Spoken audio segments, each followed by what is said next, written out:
बघा आपले छान कढी गोळे तयार झालेले आहेत. चवदार, चविष्ट आणि खमंग असे कढी गोळे छान तयार झालेले, मऊसूत असे मस्त.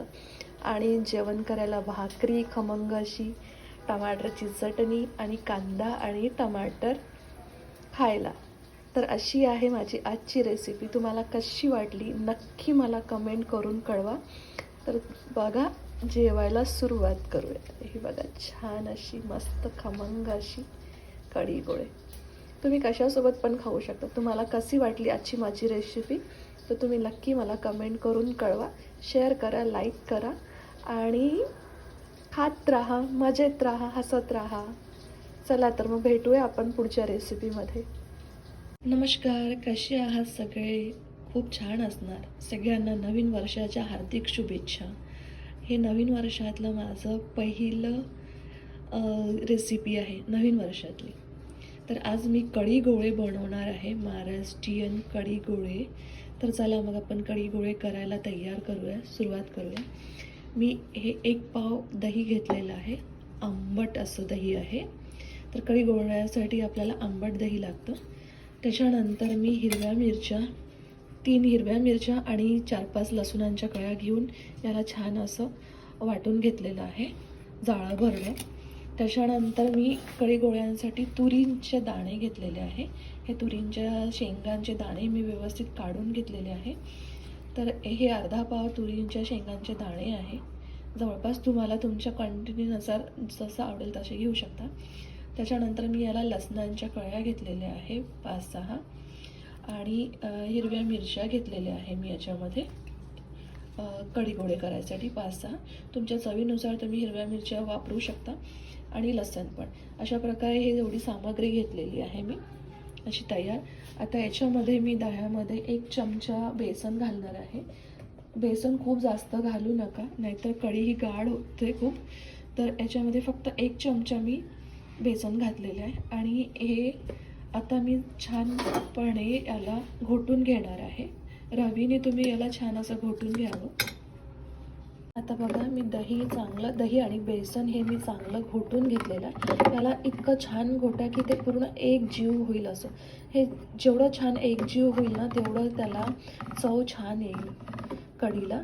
तर याच्यामुळे बेसन आणि दही हे खूप छान असं मिक्स करून घ्यावं. हे बघा पूर्ण मिक्स झालेलं आहे छान. अशा पद्धतीने याला मिक्स करून घ्यायचं आणि घोळून घ्यायचं. आता आपण याच्यामध्ये मिक्सरच्या भांड्यामध्ये मिरच्या लसूण टाकून घेतलेलं आहे आणि यात थोडं कोथिंबीर टाकून घ्यायचं आहे. आणि आपण जे तुरीचे दाणे काढलेले होते ते तुरीचे दाणे असं मिक्सरमधनं बारीक करायचे. खूप जास्त बारीक नाही तर खूप जाड पण नाही. अशा पद्धतीने आता आपण याला बारीक करणार आहोत. हे दाणे बारीक करताना याच्यामध्ये पाणी घालू नये, फक्त असे सुक्केच बारीक करायचे आहे. तर आता आपण याला बारीक करणार आहोत. बघा, आपण आता दाणे बारीक करून घेतलेले आहे. तर ते अशा पद्धतीने करायचे. खूप चिकणे पण नाही आणि खूप जाड पण नाही, हलकं मीडियम जाडं भरडं ठेवायचं. खूप जाड नाही, खूप बारीक नाही. अशा पद्धतीने आपल्याला हे एवढं हे असं जाडं ठेवायचं आहे. अशा पद्धतीने आपलं हे तयार झालेलं आहे मिश्रण. चला तर मग आपण समोरची तयारी करूया. बघा, आपलं या पद्धतीने मिश्रण तयार झालेलं आहे. तर आता आपण याच्यामध्ये मिक्स करणार आहोत पाव चमचा हळद टाकणार आहोत. आणि यात हे गोळे बनवण्यासाठी आपण याच्यामध्ये पाववाटी हे जे आहे ज्वारीचं पीठ आहे. जर तुमच्याकडे ज्वारीचं पीठ नसेल तर तुम्ही याच्यामध्ये तांदूळाचं पीठ किंवा गव्हाचं पीठ किंवा बेसन पण यूज करू शकता. पण जास्त चव याला ज्वारीच्या पिठाने येत असते. तर मी याच्यामध्ये ज्वारीचं पीठ घालणार आहे आणि चवीनुसार आपण याच्यामध्ये मीठ घालणार आहोत. तुमचं मटेरियल जेवढं असेल त्याच्या हिशोबाने तुम्ही मीठ घालू शकता. तर मी याच्यामध्ये पाव चमचा हे मीठ घातलेलं आहे आणि याला असं छान मिक्स करून घ्यायचं आहे. पण याला ज्वारीचं पीठ याची बाइंडिंग करायसाठी, कारण कढीत घातल्यानंतर हे गोळे विरघळायला नको म्हणून आपण याच्यामध्ये ज्वारीचं पीठ घातलेलं आहे. तर याला चांगलं छान हाताने मिक्स करा. याला चमच्याने मिक्स नाही होणार, त्याच्यामुळे हातानेच करा मिक्स. असं हे मिश्रण रेडी करून घ्यायचं आहे. तुम्ही याच्यात कुठलं पण पीठ वापरू शकता, पण जास्त तर छान चव याला ज्वारीच्या पिठामुळे येते. पण प्रयत्न करा की तुम्ही ज्वारीचं पीठच घालणार याच्यामध्ये. तर ज्वारीच्या पिठात आणि असं करून छान मिक्स करून घ्यायचं आहे. याच्यात लाल तिखट वगैरे घालायची गरज नाही, पूर्ण सात्विकतेने बनवा, खूप छान लागतात हे कढी गोळे चवीला. तर अशा पद्धतीने आपलं मिक्स झालेलं आहे बघा. याचं असे छान असे गोळे बनतात. आता याला अशा पद्धतीने आपल्याला गोळे तुम्ही कुठल्याही आकारात गोळे बनवू शकता. गोल बनवा किंवा लंबे असे मुठी बांधून करू शकता. अशा मुठी पण तयार करू शकता किंवा असं राऊंडेड गोल पण करू शकता. अशा पद्धतीने तुम्ही हे गोळे बनवू शकता. गॅसवर भांडं ठेवलं. भांड्यात मी 1 चमचा तेल घातलेलं आहे. तेल कढी फोडणी घालण्यासाठी थोडं कमीच घाला, कारण तेल जास्त झालं तर कढीवर पूर्ण तेल तरंगत असतो, म्हणून तेल कमी घाला. आता तेल आपलं चांगलं तापलेलं आहे. याच्यामध्ये मी 1 चमचा मोहरी घालणार आहे. मोहरी घातल्यानंतर याच्यामध्ये मेथी दाणे घालणार आहे. साबुत ही मेथी दाणे आहे. तर याच्यामध्ये मेथी दाण्यामुळे कढीला खूप छान चव येते. मेथी दाणे घातलेले आहे. आज तुमचं हे सिममध्येच ठेवा. आता मेथी दाणे छान तडतडायला लागलेले आहे. त्याच्यामध्ये मी थोडं गोड लिंबाचं पानं घालणार आहे. गोड लिंबाचं पानं घातल्यानंतर मी थोडं आलं किसलेलं आहे, तर आलं पण घालणार आहे ह्याच्यात किसलेलं.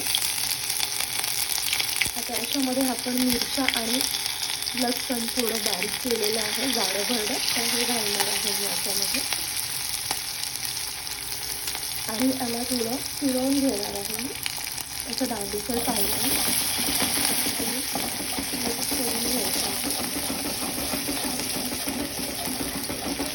बघा आपला हा मसाला पूर्ण तयार व्हायला लागलेला आहे. खूप लाल नका करू. लाल केला तर कढीला चव बिघडत असते. त्याच्यामुळे हलकंसं लाल, बस लसण वगैरे थोडं आलं हे थोडं लाल, हलकंसं लाल व्हायला लागलं की बघा अशा प्रकारे आपलं हे तयार झालेलं आहे. आता आपण याच्यामध्ये घालणार आहोत, हे आपलं दही तयार आहे. दह्यामध्ये पाव चमचा आपण हळद घालणार आहे आणि आपल्या चवीनुसार आपण याच्यामध्ये मीठ घालणार आहोत 1 चमचा. हे 1 चमचा मीठ घालते मी याच्यामध्ये आणि त्याला थोडं घोटून घेत आहे. असं मिक्स झालं आहे की आता आपण त्याला दह्याला फोडणी घालणार आहोत. बघा आपला मसाला पूर्ण तयार झालेला आहे. आता ही कढी फोडणी घालणार आहोत. दही याच्यात मिक्स करा आणि तुमच्या कन्सिस्टन्सीनुसार तुम्ही याच्यामध्ये पाणी घालायचं. मला थोडं मिक्स करून घ्यायचं आहे.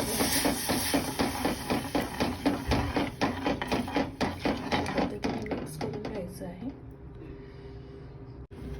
आता आपण गॅस ही लो फ्लेमवर ठेवणार आहे आणि याच्यामध्ये आपल्याला पाहिजे तेवढं आपण पाणी घालणार आहोत. तर मी याच्यामध्ये 1 ग्लास पाणी घालणार आहे, कारण ज्या भांड्यात मी दही मिक्स केलं त्याच भांड्याने मी पाणी घालते आहे. त्याच्यामध्ये परत थोडं आणखी पाणी घालत आहे, कारण प्रमाण हे कमी झालेलं आहे माझं. तर मी एवढं कढी केलेली आहे 2 ग्लास पाणी घालून. कारण दही खूप आंबट असलं तर तुम्ही जेवढी पातळ कढी करणार तेवढी छान होणार. आणि आता आपण याच्यामध्ये जेव्हा गोळे घालणार तेव्हा ती कढी आणखी घट्ट होईल. तुमच्या कन्सिस्टन्सीनुसार तुम्ही पाणी घालू शकता. ही बघा अशा प्रकारे आता ही कढी आपली तयार झालेली आहे.